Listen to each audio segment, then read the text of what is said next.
वो हटेगा, वो हट जाएगा मेरे को। नमस्कार, आप देख रहे हैं लुक मीडिया। लुक मीडिया अपने चुनावी सफ़र पर है। इस सफ़र के बीच हम पहुंचे हैं एक कस्बे में जिसका नाम है बरुआ सागर। आज बरुआ सागर की जनता से जानेंगे कि यूपी की गद्दी ये किन्हें सौंपेंगे और किन्हें बनाएंगे अपना मुख्यमंत्री और किन्हें चुनेंगे अपना विधायक। सबसे पहले बरुआ सागर के मेन चौक में हम खड़े हुए हैं। सबसे पहले आपको ये बता दें, उसके बाद मैं चाहूँगा कैमरा पर्सन ज़रा यहाँ की व्यवस्थाएँ दिखा दे ताकि ये नज़र यहाँ के प्रशासन तक पहुँच जाए। ये है बरुआ सागर का मेन चौक बाज़ार, जहाँ पर स्वच्छता का पालन कितने अच्छे तरीके से हो रहा है। सबसे पहले तो आप ये देख लीजिए। उसके बाद यहाँ के लोगों से बात करेंगे, जानेंगे इनका मत, कौन बनेगा इनका विधायक। सर, सबसे पहले आपका परिचय। रूपेश नायक।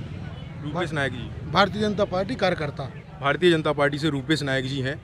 जैसा कि भाजपा देश में काफ़ी कुछ कर रही है, विकास भी कर रही है, लेकिन लोग जो हैं कई बार आलोचनाएं भी करते हैं कि भाजपा जो है सही काम नहीं कर रही। और इस बार क्या लगता है कि प्रदेश में भाजपा अपनी सरकार बना पाएगी? आप आलोचना की बात कर रहे हैं। प्रदेश में जब से हमारी योगी सरकार आई है, पहली कैबिनेट में 36,000 करोड़ 86 लाख किसानों का कर्जा माफ़ किया योगी सरकार ने। उत्तर प्रदेश में जब उत्तर प्रदेश में कोई आता था तो उत्तर प्रदेश में गड्ढे शुरू हो जाते थे। लाइट 2-4 घंटे मिल जाए तो मुश्किल से बड़ी भारी समस्या से लाइट मिलती थी लोगों को। आज उत्तर प्रदेश में विद्युत व्यवस्था हर कोई देख रहा है, सड़क व्यवस्था हर कोई देख रहा है, लॉ एंड ऑर्डर कानून व्यवस्था हर कोई देख रहा है। किसानों को किसान सम्मान निधि हो या 50-50 सालों से डरी हुई परियोजनाएं, चाहे बाण सागर परियोजना हो, सरयू परियोजना हो या हमारी जे का नाम कैन बेतवा लिंक परियोजना हो, सब मोदी योगी सरकार ने दिलाई हैं। विकास की ओर उत्तर प्रदेश अग्रसर है। उत्तर प्रदेश बहुत आगे जाएगा। योगी जी दोबारा से मुख्यमंत्री बनेंगे। काफ़ी बातें इन्होंने बताई हमें, काफ़ी परियोजनाएं बताई, काफ़ी व्यवस्थाएं जो भाजपा शासन में हैं। इनमें से एक जो व्यवस्था इन्होंने बताई किसानों की समस्याएं। देश में लगभग 1.5 साल तक किसानों की समस्याएं चलती रहीं, आंदोलन हुआ, धरने पर बैठे रहे, परेशान रहे किसान। आखिर में सरकार को उनकी बात माननी ही पड़ी। क्या कहेंगे? माननी क्या पड़ी, मनवा दी ज़बरदस्ती। नहीं तो मानते नहीं तो इनकी हालत क्या होती। अभी भी हालत अच्छी नहीं है, इसलिए इन्होंने वापस लेना पड़ा। और अब देखो ये युवाओं को पीट रहे। अभी आपने देखा होगा, अब युवाओं के मुद्दे हम लाने वाले हैं। हम विधान लाए, युवा विधान वो चीज़ें हैं कि अब आपको निश्चित करना पड़ेगा कि हम इतने दिन में जॉब आपको देंगे, इतने दिन में आपका पेपर आएगा, इतने दिन में आपको नियुक्ति देनी पड़ेगी।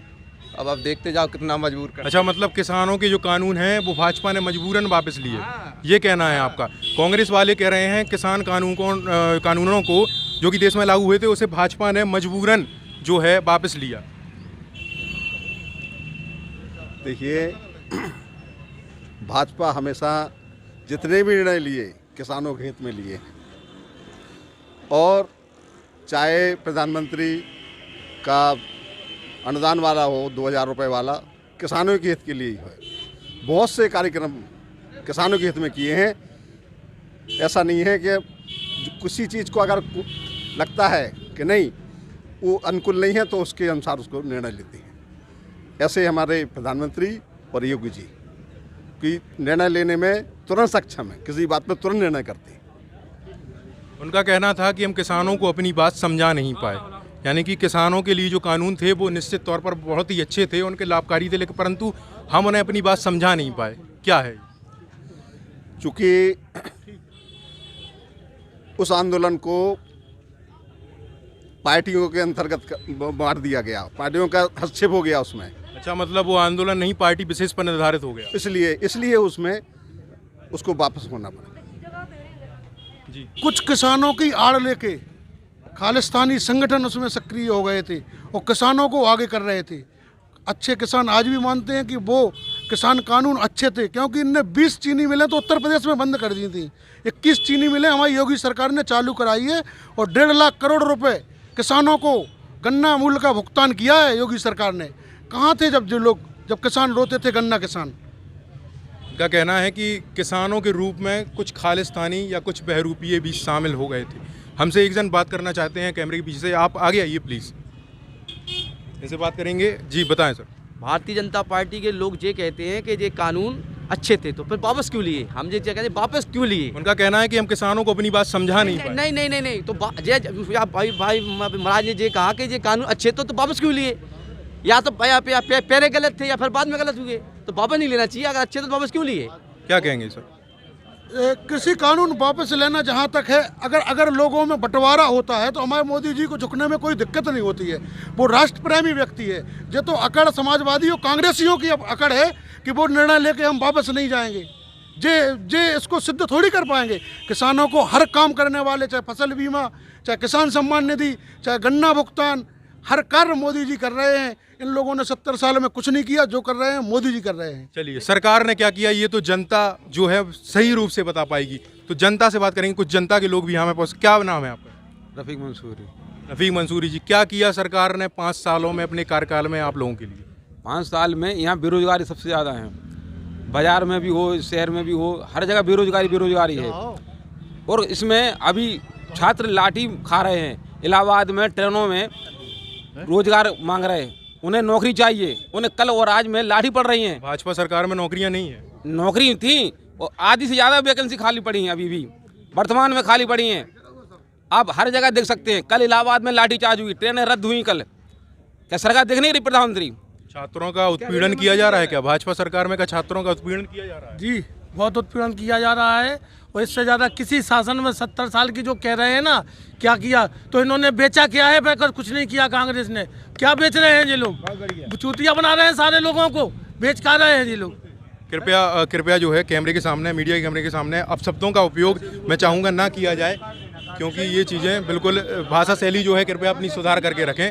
और कुछ लोग हैं सपा पर जो है, सपा पर मैं चाहूँगा इस बात का तुलना बनाया जाए। कृपया बस आप शब्दों का और भाषा शैली का जो है सही उपयोग करें। आप जो है सपा पर आरोप लगते हैं कई बार कि सपा जो है गुंडा राज करती है।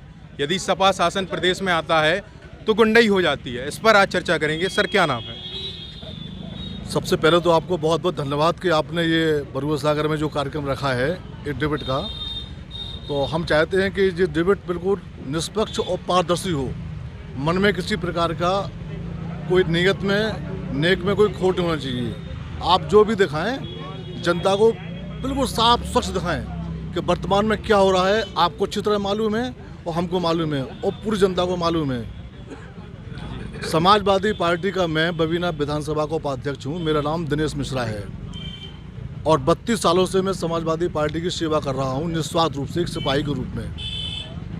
जैसा कि देश में एक मुद्दा चल रहा है छात्रों का, एक रेलवे की परीक्षा थी जो कि जिस पर कोई स्कैम की बात बताई जा रही कि स्कैम हुआ, तो छात्रों पर लाठियाँ चार्ज हो रही हैं, छात्रों का उत्पीड़न हो रहा है भाजपा सरकार में। तो क्या सपा सरकार में छात्र सुरक्षित थे? क्या उनके लिए नौकरियां थीं? क्या उनके लिए रोजगार था? आप भी युवा हैं, आप भी इस प्रोफेशनल में आए हैं। अगर आपको अच्छी नौकरी मिल जाती तो आप इस प्रोफेशन में नहीं आते। पहली बात तो अगर नौकरी मिल जाती तो आप इस प्रोफेशन में नहीं आते। आप अगर नौकरियां थीं तो नौकरियां कहीं का।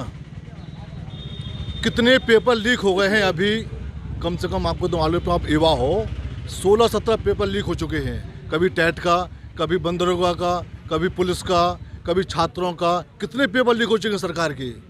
हो रहे नहीं हो रहे हैं? 1 करोड़ वैकेंसी निकली थी रेलवे की, वो गायब हो गई हैं। अभी चुनाव पीरियड है, नौकरी आ गई हैं, उसमें कल लाठी से बच्चों को। छात्र रोजगार मांग रहे हैं, नौकरी मांग रहे हैं, आप लाठियाँ दे रहे हो।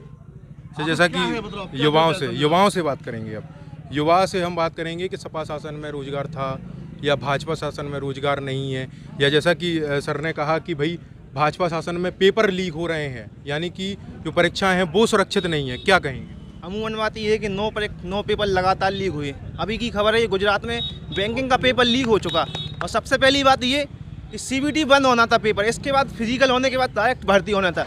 लेकिन सरकार ने CBT 2 की कोई नोटिफिकेशन जारी भी नहीं की थी। ठीक है, इसके बाद रेल मंत्री ने CBT 2 की लेवल 2 का एग्ज़ाम नोटिफिकेशन जारी किया। ये बच्चों के साथ धोखा हुआ है, सीधा धोखा है ये।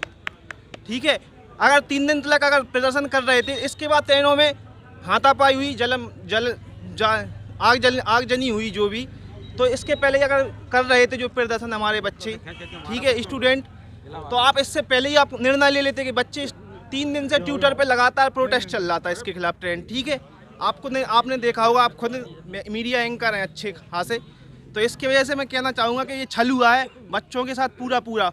और पेपर तो लीक लगातार। और मोदी जी ने कहा था कि हम 2 करोड़ नौकरी हर साल देंगे, उनके तो 7 साल हो गए, करीब 16-17 करोड़ नौकरी हो गई। वो कहाँ है मेरी नौकरी, ये मुझे बताइए आप। छात्रों पर उत्पीड़न, रोजगार के मुद्दे, रोजगार नहीं है भाजपा शासन में, छात्र सुरक्षित नहीं है भाजपा शासन में, क्या कहेंगे?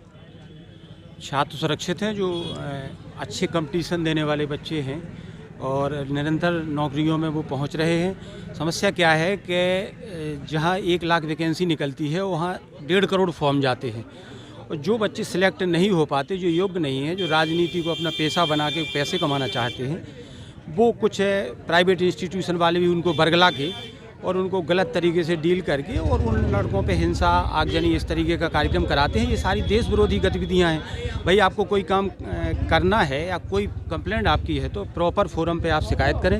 रेल मंत्री जी ने कल प्रेस कॉन्फ्रेंस करी थी, उन्होंने स्पष्ट ये बताया था कि छात्रों को अगर कोई भी समस्या है तो हम उनके साथ हैं और उनने एक पूरी की पूरी पॉलिसी घोषित करी है कि अगर आपको किसी तरीके की कोई समस्या है तो हम सॉल्व करने के लिए एक समिति को बनाते हैं और उससे वो समिति निर्णय करेगी कि क्या प्रॉब्लम्स हुई है। यानी कि शासन की अगर बात करें तो जो योग्य हैं, जो उस नौकरी के लायक हैं, उस रोजगार के लायक हैं, उन्हें नौकरियां मिल रही हैं। जी, अगर योग्य है, आप इंटेलिजेंट हैं तो पीसीएस में बहुत सारे लोगों का सिलेक्शन हुआ है।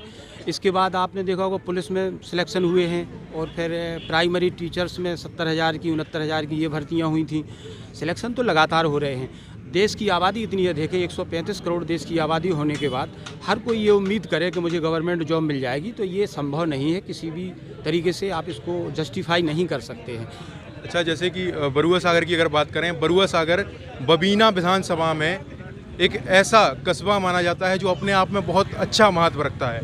बरुआ सागर की बात है ये, और इसका वोट जहाँ चला जाए समझिए विधायक भाई बन जाना है। फिर तो विधायक की अगर बात करें कि बरुआ सागर की जनता बबीना विधानसभा के लिए किसे अपना उम्मीदवार, अपना विधानसभा की गद्दी सौंपेगी? वर्तमान परिप्रेक्ष्य में आम जनता की राय बीजेपी की तरफ है और वर्तमान में जो विधायक जी उन्होंने विकास के बहुत से काम किए हैं, चाहे सड़क का निर्माण हो, चाहे स्वर्गगाछ समझन्ना का मामला। यदि बरुआ सागर की बात करें, बरुआ सागर में विधायक जी ने क्या क्या विकास? यहाँ पे जो जितनी भी कॉलोनी है वहाँ पे सड़कों का निर्माण भी वर्तमान में चल भी रहा है। नीरज कॉलोनी में उधर देखिए, अब जाके झरना पे है, यहाँ फुडेरा की जो रास्ता है वहाँ पे भी विधायक जी ने काम किया है। जो चपलोटा वाली रास्ता में विधायक जी ने काम किया है, सड़क के काफ़ी काम किया है और आने वाले समय में भी और भी अधिक काम करेंगे। गैस वाला मामला है, स्वास्थ्य केंद्र पे उन्होंने पहल की है उसकी। चलिए, विधायक जी की उपलब्धियां गिनाई और जनता से जानेंगे कि भाई विधायक जी ने क्या विकास किया और किसे आप इस बार जो है बबीना की गद्दी से, बरुआ सागर की गद्दी से विधायक के रूप में चुने। ऐसा है, आपको बहुत बहुत धन्यवाद। यहाँ के जो वर्तमान विधायक जी हैं उन्होंने सिर्फ और सिर्फ आदमियों को धोखा देने का काम किया है। ये ऐसा क्या कर दिया कि आप कह रहे हैं विधायक जी ने धोखा देने का काम? धरातल पे कोई काम नहीं हुआ है, कोई विकास नहीं हुआ है, आम जनता की कोई समस्या नहीं सुनी गई है और सिर्फ भाषण, पेपर, इसमें काम हुआ है। मोदी और योगी सरकार दोनों फेल हैं। किसान मामले में देख लें, हजारों आदमी मर गए हैं। आज वो किसान, पहले आतंकवादी थे किसान, अब वोट के लिए अब प्रेमी बना रहे हैं। दूसरा देख लो, जो अखिलेश सिंह ने काम किए हैं उनको सिर्फ और सिर्फ फीता काटने का काम किया है योगी और मोदी सरकार ने। तीसरा आप देख लीजिएगा कि बबीना विधानसभा क्षेत्र में जितना माननीय यशपाल सिंह यादव यश भाई ने काम किया है, चाहे किसी क्षेत्र में देख लें, कोरोना पीरियड में देख लें, जनता को सामग्री देने का काम, खाना देने का काम यशपाल सिंह यादव ने किया है। तो बरुआ सागर की जनता इस बार किसे चुनेगी? सिर्फ और सिर्फ यशपाल सिंह यादव। बबीना विधानसभा 2022 में यशपाल सिंह यादव विजय होंगे और जनता जो परेशान है, दुखी है, वो यशपाल भाई को वोट देने का कार्य करे। यशपाल सिंह यादव ये निकल करके आया यहाँ से कि यशपाल सिंह यादव। इन्होंने आरोप लगाया कि योगी, मोदी और भाजपा सिर्फ और सिर्फ दिखावे के कार्य करती है, धरातल पर कोई काम नहीं हुआ। जानते हैं धरातल पर क्या काम हुआ? ये प्राइवेट लिमिटेड कंपनी है, ये राजनीतिक पार्टी तो है ही नहीं। जय श्री राम। और इनने जो है पहले मुलायम सिंह ने इसको बनाया, पहले घर घर के लोग खड़े किए, फिर रिश्तेदार खड़े किए, फिर रिश्तेदार पूरे नहीं हुए तो समाज के खड़े किए, अब ये समाज की पार्टी बना ली। किसी व्यक्ति विशेष पर नाम नहीं, कृपया मैं चाहूँगा कि किसी व्यक्ति विशेष पर नाम ना लें ताकि मीडिया की हमारे पास जितने जो लोग लगे हैं ये खामों खा हैं, एक समाज की पार्टी है और इसमें मैं चाहूँगा नहीं, बिल्कुल भी नहीं, वो हटेगा, वो हट जाएगा, मैं हटवा दूँ।